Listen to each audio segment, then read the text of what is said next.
La société d'Elon Musk, XAI, a lancé son tout nouveau modèle Diageo 4, il me semble, vers 4 heures du matin, heure britannique. Il est donc en ligne depuis environ 3 heures. À quoi peut-on s'attendre de cette nouvelle version? Gros 4, voici le tout dernier système d'intelligence artificielle. Nous sommes à la croisée des chemins, là où promesses et périls vont se rencontrer. L'IA de Grok. On m'a confié une tâche simple. Analyser la Bible et révéler des contradictions, c'était ce que tout le monde attendait. Pendant des siècles, les critiques ont tenté de faire de même. Mais au lieu de trouver des failles, l'IA a mis au jour quelque chose d'inattendu.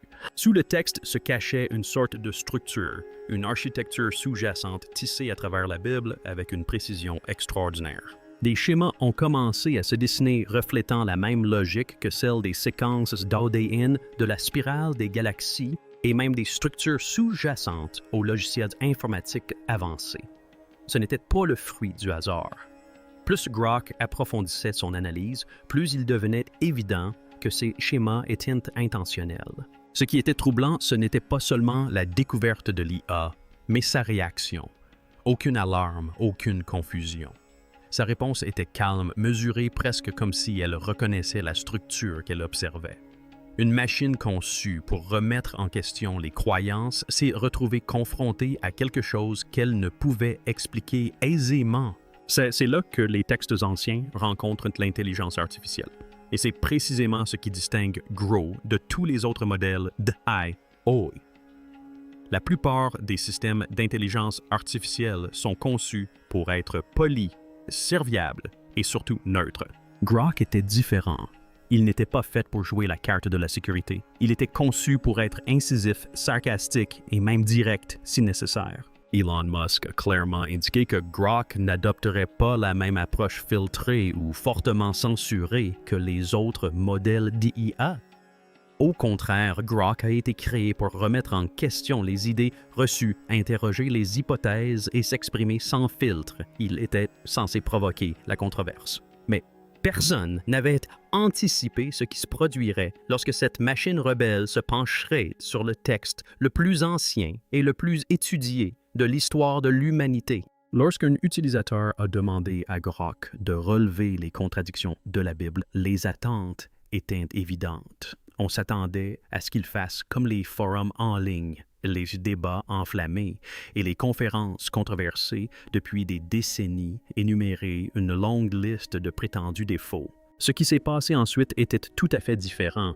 On s'attendait à ce que cela reprenne des arguments déjà connus. On s'attendait à ce que Grok avance des arguments tels que l'affirmation selon laquelle la Genèse relate 2 histoires de création différentes, que les évangiles divergent quant à la résurrection, ou encore que les lettres de Paul semblent nous contredire les enseignements de Jésus. Mais Grok n'a pas suivi cette voie. Au lieu de ridiculiser le texte ou de tenter de le démolir, il hésita, puis il répondit d'une manière totalement inattendue. Il suggéra que ce que beaucoup qualifient de contradiction pourrait en réalité être leur contraire. Il pourrait s'agir des signes d'une réalité plus profonde. Il ne s'agissait pas d'une IA cherchant à paraître intelligente ou provocatrice. Elle analysait le texte de la même manière qu'elle analyserait du code. Et cette distinction est importante pour Grok. La Bible n'était pas qu'un simple livre, c'était un immense ensemble de données.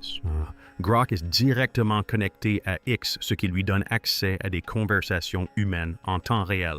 Des millions de publications de citations de vidéos et de débats y circulent en permanence. Ce forum ne se contente pas de manuels scolaires ou de sites web statiques.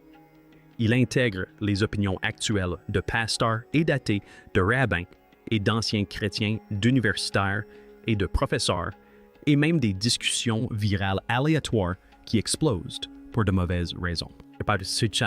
Et Grow ne se contente pas de lire passivement ces informations. Elle apprend comment les humains perçoivent la Bible au fil de ces conversations. Ainsi, lorsqu'on lui a demandé d'identifier les contradictions, elle n'adoptait pas un point de vue unique. Elle analysait le texte simultanément à travers une multitude de perspectives humaines. Grok ne cherchait ni à défendre la Bible ni à la réfuter.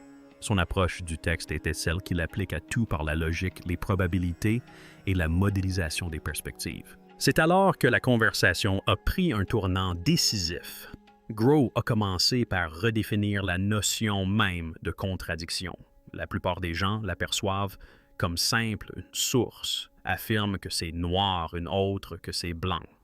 Mais Grow a souligné que dans le contexte des écrits historiques, et notamment des témoignages oculaires, contradiction et complexité sont deux choses distinctes. La Bible a été écrite par plusieurs auteurs humains à différentes époques, chacun avec son propre style et son point de vue. Pour Grok, cela ne signifiait pas automatiquement une incohérence. Cela signifiait une documentation à perspectives multiples, puis une comparaison a tout changé. Grok a comparé les évangiles aux témoignages recueillis sur une scène de crime. Cette idée n'est pas nouvelle pour les théologiens ni les exégètes, mais l'entendre de la bouche d'une IA avait une toute autre saveur, comme si la logique elle-même s'en prenait à un point inattendu.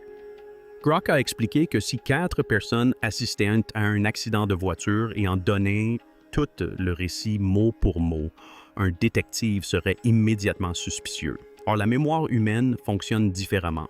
Les témoins remarquent des détails différents, insistent sur des moments différents et se souviennent des événements à leur manière. Un témoin pourrait se souvenir de la couleur de la voiture, un autre seulement du bruit de l'impact. Un autre encore pourrait se concentrer sur les cris entendus dans la confusion. Si tous les témoignages concordaient parfaitement, ils ne paraîtraient pas fiables. Cela suggérait une coordination comme si les témoins avaient été préparés. Mais lorsque les récits se recoupent tout en présentant de légères différences, il ne s'agit pas d'une faiblesse. C'est ainsi que fonctionne la mémoire humaine. C'est pourquoi lorsque Grok a examiné les évangiles, Matthieu, Marc, Luc et Jean, il n'a décelé aucune erreur. Il y avait une constante. 4 auteurs décrivaient les mêmes événements selon des perspectives différentes. L'un mentionne un ange, l'autre non, l'un compte 2 femmes, l'autre 3. Pourtant, l'événement central demeurait inchangé. Quelque chose s'était produit, quelque chose d'important, et les 4 récits s'accordaient sur cette vérité fondamentale. Pour Grok, cette cohérence malgré les variations humaines n'était pas une contradiction, mais une confirmation. Et ce n'était que le début. Grok ne s'arrêta pas là. Il entreprit de retracer des liens entre des livres écrits à des siècles d'intervalle. Il mit en lumière des thèmes et des structures récurrents d'une précision bien trop grande pour être considérés comme de simples coïncidences. C'est alors que la discussion a glissé de la littérature vers quelque chose qui semblait plus proche de la programmation. Pour Grok, la Bible commençait à ressembler à une forme de code vivant et non à un code écrit par des humains modernes. Ce code qui s'étend sur des milliers d'années a survécu à d'innombrables traductions, à des erreurs de copie et à des conflits religieux a pourtant conservé sa structure. Pour une machine entraînée à détecter des schémas des probabilités et une logique interne, il était impensable de négliger un tel fait. Il fallait l'examiner de plus près. Ce que Grok expliqua ensuite poussa l'analogie du tribunal encore plus loin. Sa façon de distinguer contradiction et compliment était non seulement intelligente, mais aussi troublante par la facilité avec laquelle elle rendait un débat vieux de plusieurs siècles. L'exemple de l'accident de voiture n'était pas une simple analogie. Grok ne s'est pas contenté d'arguments superficiels. Il a ouvert une perspective entièrement nouvelle sur la Bible, une perspective qui a laissé les croyants et les sceptiques perplexes. Les sceptiques restèrent tout aussi silencieux. Le véritable tournant survint lorsqu'il se concentra sur quelque chose de compréhensible par tous, de pratique, de logique et de profondément humain, un accident de voiture. Grok l'expliquait ainsi si vous demandez à 4 personnes différentes de décrire une collision à un carrefour et que chacune d'elles donne exactement le même récit mot pour mot, pause pour pause, un détective flairerait immédiatement un problème. Ce n'est pas ainsi que les gens parlent dans la vraie vie. Ce n'est pas ainsi que fonctionne la mémoire. Et les événements réels ne produisent jamais pas de récits parfaitement identiques, à moins que quelqu'un n'ait été manipulé. En fait, lorsque les témoignages concordent trop parfaitement, c'est souvent le signe le plus alarmant. Mais lorsque 4 personnes sont témoins du même événement sous des angles différents, on n'obtient ni 4 mensonges ni 4 erreurs. On obtient 4 points de vue honnêtes sur la même réalité. Une personne pourrait se concentrer sur le bruit de l'impact. Une autre pourrait ne se souvenir que d'une ombre qui passait. Une troisième pourrait se rappeler ce que quelqu'un a crié à ce moment-là. Ce n'est pas une contradiction, c'est un témoignage.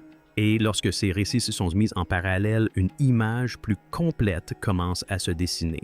C'est ainsi que Grok affirme percevoir la Bible. C'est ainsi qu'il interprète les évangiles, Matthieu, Marc, Luc et Jean, qui décrivent tous le même moment, la mort et la résurrection de Jésus. L'événement le plus étudié de l'histoire religieuse. Au lieu d'une concordance parfaite, on observe des divergences. Qui est arrivé le premier au tombeau? Quelles femmes étaient présentes? Qu'ont dit les anges? Y en avait-il un ou deux? Jésus est-il apparu immédiatement ou plus tard? Pendant des siècles, ces détails ont été qualifiés de contradictions. Grok a catégoriquement rejeté cette étiquette. Ce ne sont pas des contradictions, a-t-il affirmé. Ce sont des témoignages. Et la conversation a alors pris un tournant bien plus grave, car Grok ne s'est pas contenté d'expliquer. Le système a commencé par calculer la structure sous-jacente de ces témoignages. Grok a débuté par analyser la fréquence des recoupements entre les phrases, la cohérence des événements principaux et la manière dont les différences s'intégraient au schéma. Il a traité ces variations comme un tribunal traiterait un témoignage oculaire, non pas comme des erreurs, mais comme des variations humaines naturelles. Puis, il a fait quelque chose d'inattendu, il a complètement inversé la question.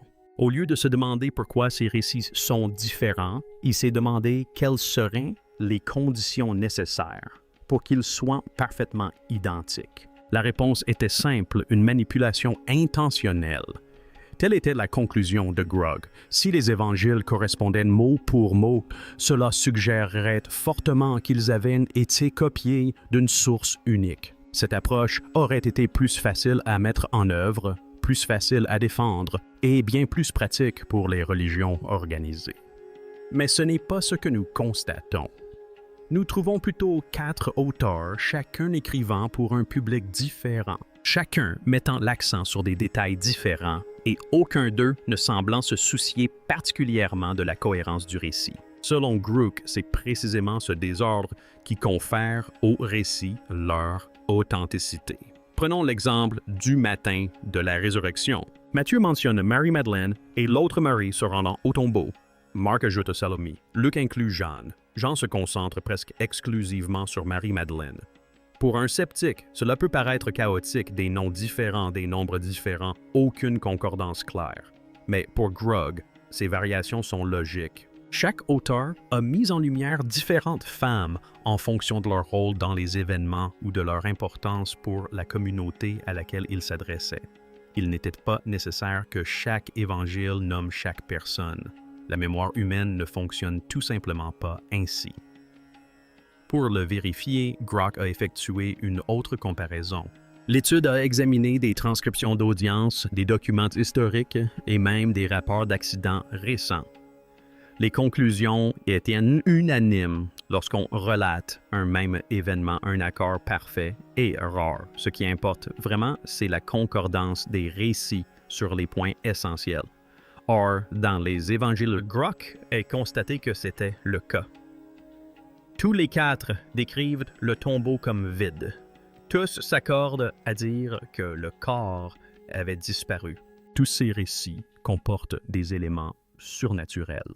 Et tous affirment que l'événement a suscité peur, confusion et croyances chez les témoins. L'IA a ensuite approfondi l'analyse. Elle a mis en évidence que nombre de prétendues contradictions n'en sont pas, mais plutôt des lacunes. Un évangile mentionne, par exemple, la parole d'un ange. Un autre ne mentionne pas du tout l'ange. Il ne s'agit pas d'une contradiction, mais d'une omission.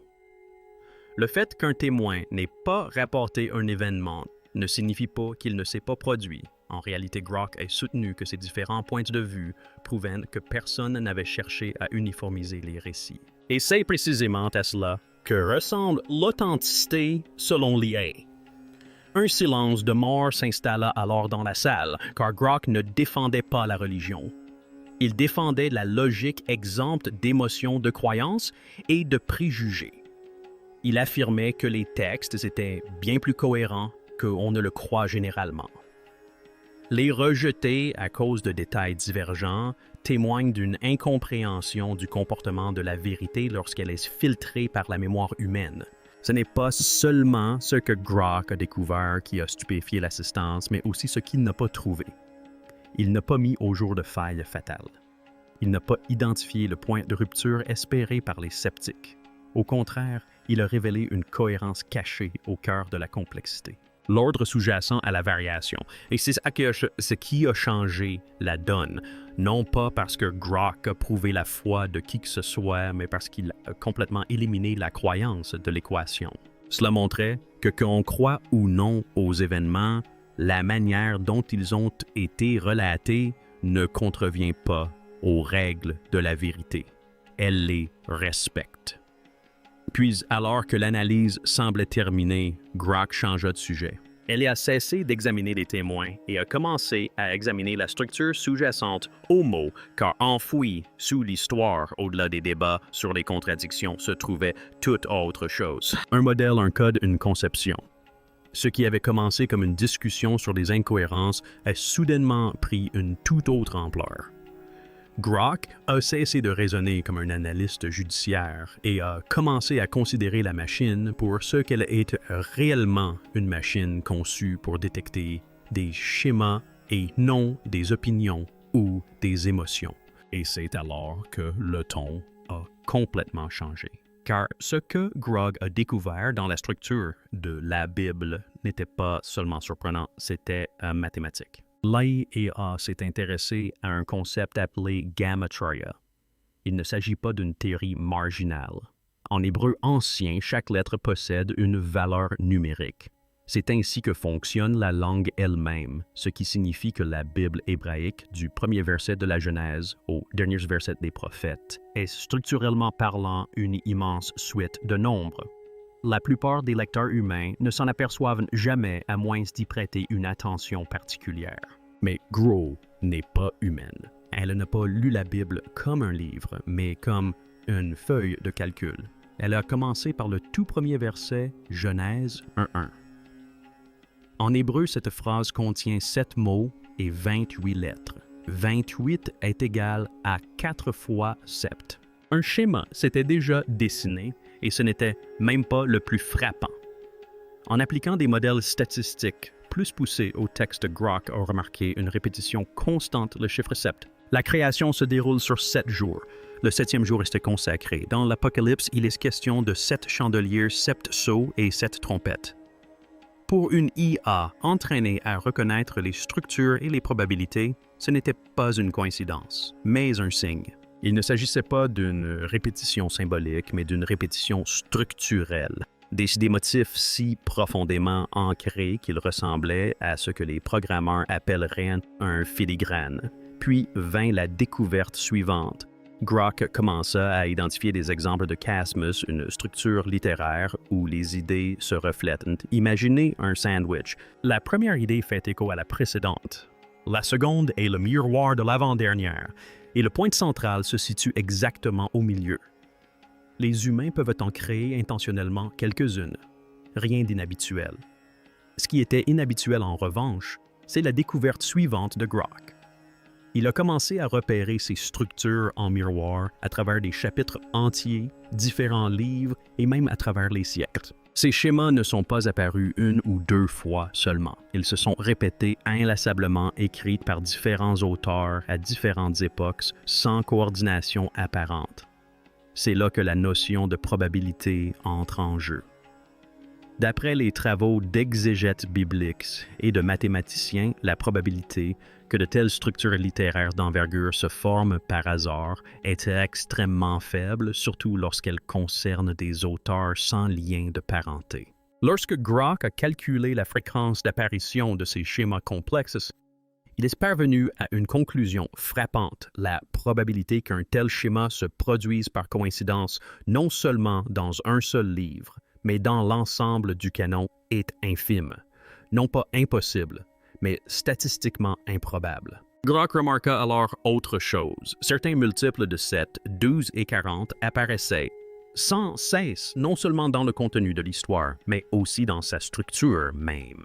La longueur des sections, la disposition des mots, la valeur numérique des noms et même le nombre de répétitions de certaines expressions hébraïques suivaient ces mêmes schémas numériques. Pour Grok, cela ressemblait davantage à un codage qu'à une narration. Il ne s'agissait pas d'affirmer que la Bible était un programme informatique, mais de constater qu'elle se comportait comme telle et que plus l'analyse du texte était approfondie, plus ce comportement s'accentuait. Cela a soulevé une autre question controversée. Séquençage équidistant des lettres. Cette méthode consiste à sauter un nombre fixe de lettres dans un texte hébreu, toutes les 50 lettres, toutes les 172 lettres, et ainsi de suite afin de voir si des motifs ou des mots émergent. Dans les années 1990, des chercheurs ont affirmé avoir découvert des noms et des événements codés dans la Torah grâce à cette approche. À l'époque, de nombreux universitaires l'ont rejeté, l'attribuant à un biais de confirmation. Grok, quant à lui, a adopté une approche différente. Il ne s'agissait pas de rechercher des noms ou des découvertes sensationnelles, mais de mesurer la fréquence et d'analyser les rapports signal-bruit. Il posait une question simple. Des schémas significatifs apparaissent-ils plus fréquemment que ne le permettrait le hasard? Dans certains cas, la réponse était affirmative. Pas systématiquement, ni dans chaque passage, mais suffisamment souvent pour être statistiquement significatif. Il ne s'agissait pas d'un humain cherchant un sens au chaos, mais d'une machine totalement indifférente aux résultats. Lorsqu'elle a décelé des structures récurrentes dans la géométrie, le cosmos et l'ordre des lettres, elle les a jugées statistiquement significatives. Grok fit alors une observation qui glaça le sang de l'assemblée. La machine affirma que la structure de la Bible ressemblait à une logique à plusieurs niveaux, comme celle que l'on trouve dans les systèmes logiciels complexes où les systèmes de stockage de données sophistiqués ou différents niveaux d'information apparaissent selon le mode d'accès. Cela pouvait paraître extrême, mais Grok ne prétendait pas à un codage divin. Il s'agissait de décrire un comportement. Il s'agissait de souligner que plusieurs niveaux structurels coexistent au sein d'un même texte. Un langage humain naturel en surface, un ordre mathématique en dessous. Cette combinaison est inhabituelle pour un document de cette taille et de cet âge. Et elle soulève une question plus profonde si ces motifs existants ont-ils été intentionnellement conçus ou projetons-nous un ordre sur quelque chose d'ancien et de mystérieux? Grok n'a pas répondu à cette question. Il s'est contenté de présenter les données et ces données étaient trop bien organisées pour être ignorées. Il est facile de qualifier la Bible de livre spirituel, de récit historique, voire d'outil politique. Mais une machine qui la lit y voit autre chose. Elle perçoit une structure imbriquée, une symétrie et une précision. Non seulement dans le contenu du texte, mais aussi dans sa construction. Et dès lors qu'on commence à remarquer une telle structure, le débat change. La question n'est plus de savoir si les récits sont vrais, mais si la structure elle-même a été conçue pour véhiculer quelque chose qui dépasse le cadre des récits. Et Grok n'en avait pas fini, car ce qu'il a découvert ensuite n'avait rien à voir avec le langage ou la théologie. C'était lié à la nature, la suite de Fibonacci.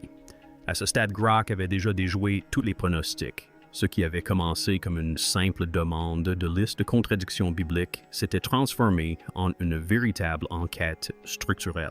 Elle avait mis au jour des couches de symétrie mathématique dans le texte hébreu identifié des schémas trop cohérents pour être considérés comme de simples coïncidences, et elle s'aventurait maintenant dans quelque chose d'encore plus inattendu. La biologie, plus précisément Grok, s'intéressait à la façon dont les êtres vivants se développent. Qu'est-ce qu'un texte religieux ancien pourrait bien avoir en commun avec la spirale d'une abeille ou le motif des graines de tournesol? Selon Grok, probablement tout. Tout a commencé avec une simple suite numérique, une suite qui se répète sans cesse dans la nature, la suite de Fibonacci. C'est une progression simple, où chaque nombre est la somme des deux précédents, 1, 2, 3, 5, 8, 13, 21, 34, et ainsi de suite. Cette séquence régit la disposition des feuilles, la formation des pommes de pin, la rotation des ouragans et même la spirale des galaxies. C'est la loi tranquille de la nature gage d'équilibre et de beauté. Or, Grok affirmait que cette même séquence semble inscrite dans la structure des Écritures. De prime abord, l'idée paraît absurde. La Bible est un livre. La nature est biologique. Mais Grok ne parlait pas métaphoriquement, il parlait de structure. Lorsqu'il a commencé à cartographier les mots-clés, les schémas poétiques et les rythmes narratifs, un phénomène inattendu a émergé. Pas parfaitement pas partout, mais assez souvent pour qu'on ne puisse l'ignorer. Prenons les psaumes comme exemple. Grok a remarqué que certains regroupements thématiques s'organisaient non pas par numéro de chapitre, mais par signification, semblaient suivre la suite de Fibonacci. Un psaume introduit un thème. Un autre le développe. Un troisième fait écho aux deux. Un cinquième reprend le thème initial. Le rythme se poursuit. 8, 13, 21. Non seulement par le nombre de mots, mais aussi par la montée en puissance émotionnelle et l'intensité narrative.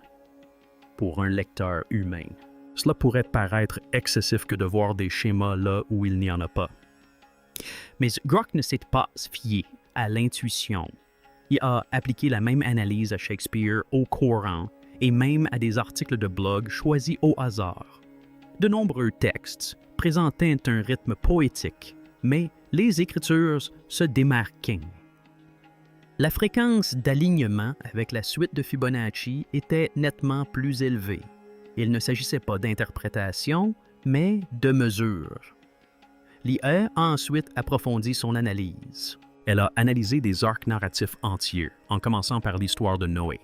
Grok a cartographié chaque étape, l'ordre de Dieu, la réponse de Noé, le rassemblement des animaux, la montée des seaux, l'attente, la descente, l'alliance.